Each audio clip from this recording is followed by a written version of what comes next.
Saudi अरब के तपते रेगिस्तान में एक भारतीय लड़के के साथ जो हुआ वो किसी चमत्कार या रहस्य से कम नहीं था। जलती धूप, उड़ती रेत और दूर तक फैला सन्नाटा। उस दिन वो लड़का रास्ता भटक गया था और प्यास से बेहाल था। तभी अचानक सामने से आती दिखीं 3 बेहद खूबसूरत अरबी लड़कियां, सफेद अबाया में लिपटी, आंखों में गहरा काजल और चेहरे पर एक रहस्यमयी मुस्कान। लड़के ने सोचा शायद अल्लाह ने उसे बचाने के लिए इन्हें भेजा है, लेकिन जल्द ही उसे एहसास हुआ कि इन तीनों की मौजूदगी में कुछ अजीब है, कुछ ऐसा जिसे समझना उसके बस में नहीं था।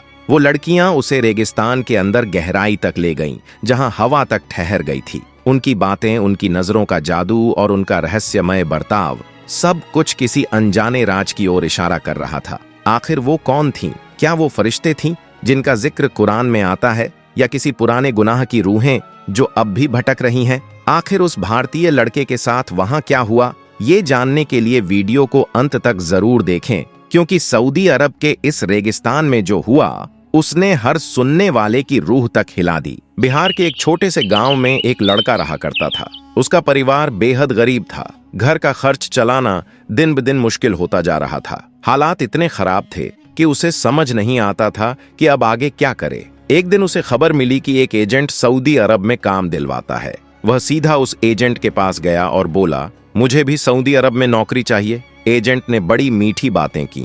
कहा, वहां तुम्हें ऑफिस का आरामदायक काम मिलेगा, मेहनत बहुत कम करनी होगी और तनख्वाह भी अच्छी होगी।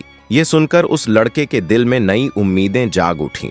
उसे लगा शायद अल्लाह ताला ने अब उसकी किस्मत बदलने का रास्ता खोल दिया है। उसने गांव में इधर उधर से कर्ज लिया और एजेंट को भारी रकम दे दी। कुछ ही दिनों में पासपोर्ट और वीजा का इंतजाम हो गया। आखिर वह दिन भी आ गया जब वह सऊदी अरब के लिए रवाना हुआ। उसके दिल में नई उम्मीद थी, एक बेहतर जिंदगी की, अपने घर वालों की गरीबी मिटाने की और नए सफर की शुरुआत की। लेकिन जैसे ही वह सऊदी पहुंचा, हकीकत देखकर उसके होश उड़ गए। वहां जाकर उसे मालूम हुआ कि उसके साथ बड़ा धोखा हुआ है। जिस कंपनी में उसे काम दिया गया था, वहां का काम वैसा नहीं था जैसा उसे बताया गया था। उसे कंस्ट्रक्शन साइट पर मजदूरी करनी पड़ती थी। वह बहुत परेशान रहने लगा। उसने कोशिश की कि कोई दूसरा काम मिल जाए, लेकिन हर जगह नाकामी हाथ लगी। यूं ही 4-5 महीने गुजर गए। कभी उसे मजदूरी करनी पड़ती, कभी जानवरों की देखभाल करनी पड़ती। हालात दिन ब दिन खराब होते जा रहे थे। फिर एक दिन अचानक 3 औरतें वहां आईं। उन्होंने उस लड़के से कहा, अगर तुम हमारे साथ चलो तो हम तुम्हें एक रात के 1500 रियाल देंगे। एक औरत का काम करोगे तो 500 रियाल, दूसरी का काम करोगे तो 500 रियाल, तीसरी का काम करोगे तो 500 रियाल, यानी कुल 1500 रियाल सिर्फ एक रात के काम के। लड़का कुछ पल सोच में पड़ गया। उसके दिल में ख्याल आया, शायद यही मौका है जिससे मैं कुछ पैसे कमा सकूं और अपने घर वालों को भेज सकूं। उस वक्त उसकी खुशी का कोई ठिकाना नहीं रहा। 3 औरतें उससे अपना काम करवाना चाहती थीं और इसके बदले उसे 1500 रियाल मिलने वाले थे। अगर आज की बात करें तो 1500 रियाल तकरीबन 35,000 भारतीय रुपए के बराबर थे, और वो भी सिर्फ एक रात के काम के लिए। उसने झट से जवाब दिया, जी ठीक है, मैं आपका काम करने के लिए तैयार हूँ। बताइए मुझे क्या करना होगा, कहाँ जाना है? आप जो कहेंगी मैं करने को तैयार हूँ। अब दोस्तों, वो तीनों औरतें उस लड़के से बोलीं, तुम हमारे साथ चलो। वो औरतें किसी पर्दे में नहीं थीं, न उनके चेहरे ढके हुए थे। उनका चेहरा साफ नजर आ रहा था और उनके लिबास भी बिल्कुल आम थे। उन्होंने कहा, तुम हमें मजबूत और हट्टे कट्टे मर्द लगते हो, लगता है तुम हमारा काम आसानी से कर लोगे। अब तक 6 महीने हो चुके थे सऊदी अरब में रहते हुए, लेकिन उस लड़के को कोई ढंग का काम नहीं मिला था। इन महीनों में उसने वहां की अरबी जबान सीख ली थी। अब वो आसानी से समझ भी लेता था और बोल भी लेता था। मगर 6 महीनों से बेरोजगार रहने के बाद उसने अपने घर एक भी पैसा नहीं भेजा था। घर से जब उसकी बहनें फोन करती तो कहती, अम्मी की दवाई के पैसे चाहिए, लेकिन वो बेबस होकर सिर्फ रो देता और रातों को अल्लाह ताला से दुआ करता, या अल्लाह कोई रास्ता दिखा दे, कोई अच्छी नौकरी नसीब कर दे। और आज जब 3 औरतें आईं और बोलीं कि वो उसे एक रात के 1500 रियाल देंगी, तो उसकी खुशी की कोई हद नहीं रही। उसने सोचा, अगर ये औरतें सच में मुझे पैसे दे देंगी तो मेरे 6 महीनों की कमी पूरी हो जाएगी। ये रकम मेरे लिए बहुत बड़ी है। वो उन तीनों औरतों के साथ चल पड़ा। रास्ते में एक औरत ने कहा, हमने कई मर्दों को आजमाया, मगर कोई ज्यादा देर टिक नहीं पाया, सब डर कर भाग गए। उसके दिल में अजीब अजीब ख्याल आने लगे। वो सोचने लगा, ये मुझसे कौन सा काम करवाना चाहती हैं? क्या ये अपनी जिस्मानी ख्वाहिश पूरी करवाना चाहती हैं? क्या इनके शौहर नहीं हैं? या फिर मामला कुछ और है? थोड़ी देर बाद उसने कहा, मैडम, मैं किसी भी काम से डरता नहीं। काम तो काम होता है, और जो मर्द काम से डर गया वो कभी पैसा नहीं कमा सकता। तीनों औरतें मुस्कुराईं और बोलीं, यही बात हमें तुम्हारे चेहरे पर दिखी। हमें लगा तुम सच्चे मजदूर आदमी हो जिसे काम की जरूरत है और जो मेहनत से पीछे नहीं हटेगा। तुम मजबूत भी लगते हो और हमें लगता है कि तुम्हारी अब तक शादी नहीं हुई। लड़के ने कहा, जी, मैं अब तक कुंवारा हूँ। मेरा ताल्लुक एक गरीब घराने से है। घर की जिम्मेदारियां हैं, इसलिए यहाँ पैसा कमाने आया हूँ। लेकिन पिछले 6 महीनों से कोई काम नहीं मिला। तो उन औरतों ने कहा, तो फिर हमने सही आदमी चुन लिया। हमें ऐसे ही ताकतवर और तंदुरुस्त मर्द की तलाश थी जो हमारा काम मुकम्मल कर सके और हमारी उम्मीदों पर पूरा उतरे। थोड़ी देर बाद वो सब रेगिस्तान के किनारे पहुंचे। वहां से आगे एक छोटा सा जंगल शुरू हो गया।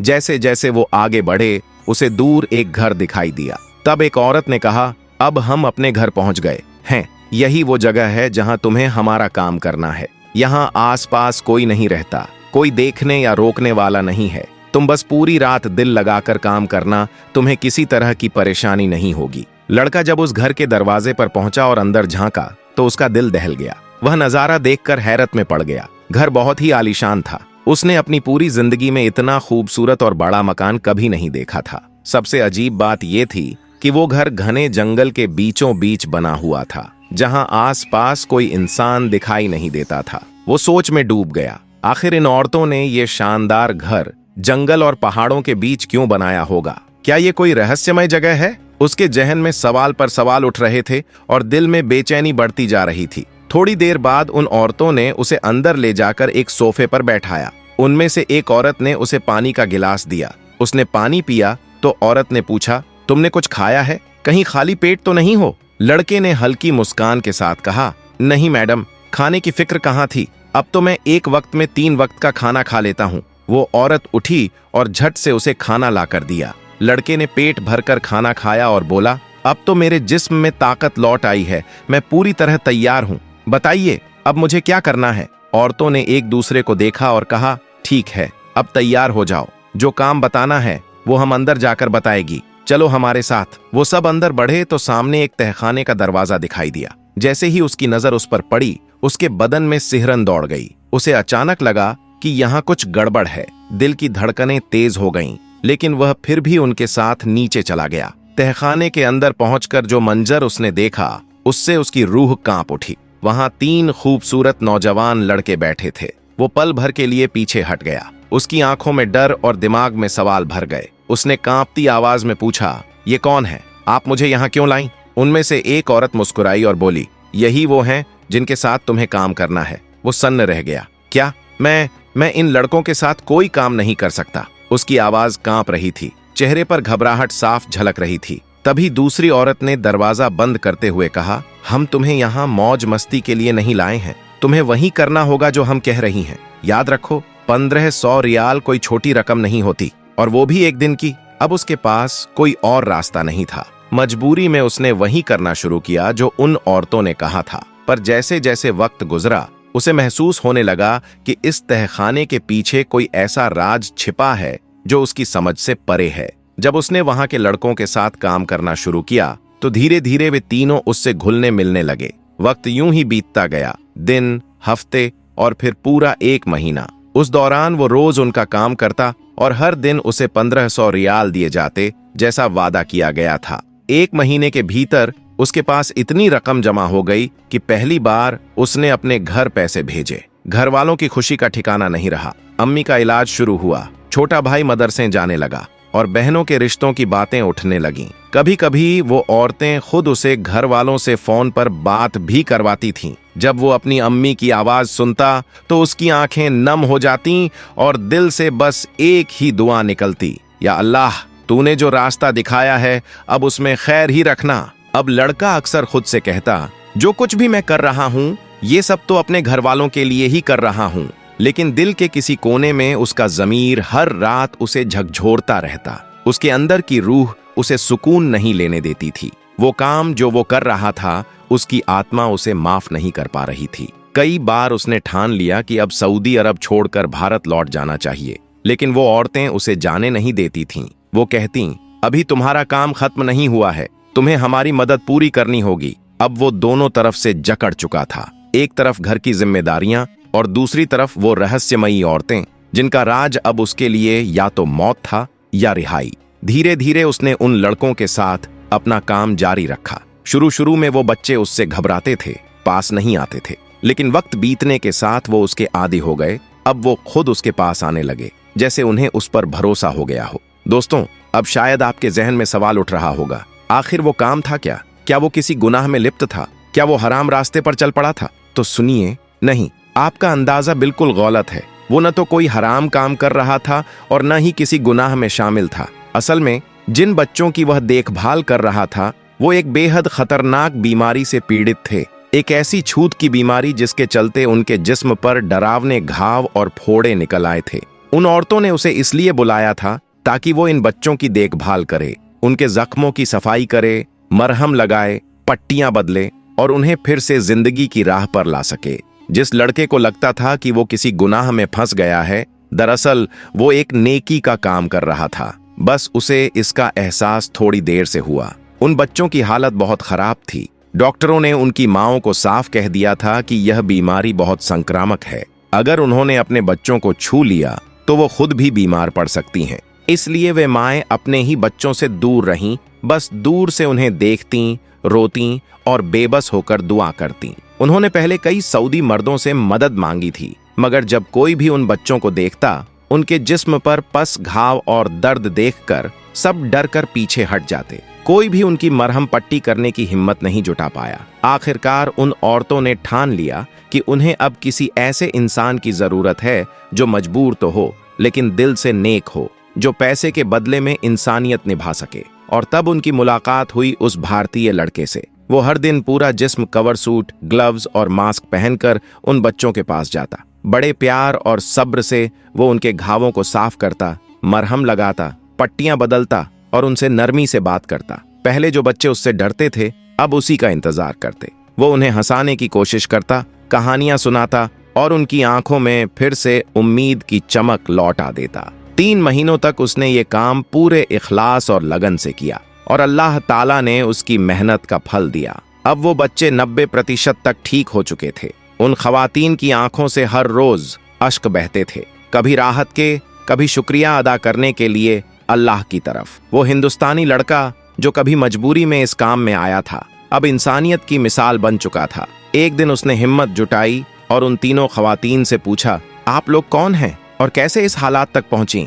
उनमें से बड़ी बहन ने गहरी सांस ली और बोली, हम तीनों सगी बहनें हैं। हमारी शादी 3 सगे भाइयों से हुई थी, लेकिन किस्मत ने हमसे सब कुछ छीन लिया। उन्होंने बताया कि एक दिन उनके शौहर काम के सिलसिले में बाहर जा रहे थे। रास्ते में उनकी गाड़ी का भयानक हादसा हुआ और उसी पल तीनों भाई हमेशा के लिए अल्लाह को प्यारे हो गए। तीनों बहनें बीवाएं बन गईं और उनके पास रह गए उनके 3 छोटे छोटे बेटे। लेकिन दर्द यहीं खत्म नहीं हुआ। कुछ महीनों बाद एक बच्चे को अजीब सी छूत की बीमारी हो गई, जो धीरे धीरे बाकी दोनों बच्चों में भी फैल गई।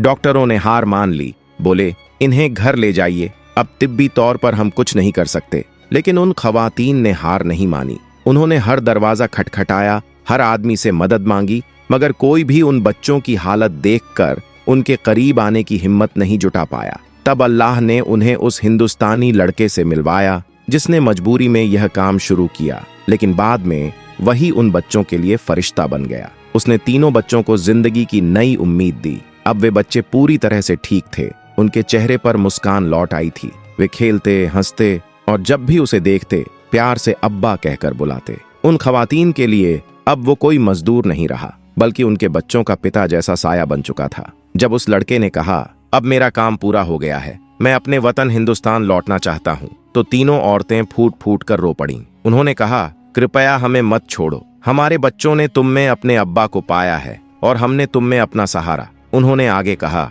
हम तीनों तुम्हें अपने शौहर के तौर पर कबूल करती हैं। हमें न दौलत चाहिए न शोहरत, बस हमारे बच्चों के लिए एक पिता बनकर रहो। वो कुछ पल खामोश रहा, फिर अम्मी को फोन किया। अम्मी ने कहा, बेटा अगर तूने वहां किसी की जिंदगी बचाई है तो वो अब तेरी जिम्मेदारी है। जा नेक रास्ते पर चल, अल्लाह तेरा साथ देगा। उसने वही किया। तीनों खवातीन से निकाह कर लिया। बच्चे अब उसे अब्बा कहते हैं। और वो हर साल हिंदुस्तान आता है अपनी अम्मी से मिलने। दोस्तों, यही थी उस हिंदुस्तानी नौजवान की दास्तान जिसने पराई सरजमीन पर जाकर साबित किया कि इंसानियत ही सबसे बड़ा मजहब है। आखिर में एक छोटी सी गुजारिश है दोस्तों, अगर आपको ये कहानी दिल को छू गई हो तो इंशाअल्लाह इसे दूसरों तक भी पहुंचाइए। इस वीडियो को लाइक कीजिए और चैनल को सब्सक्राइब करना मत भूलिए।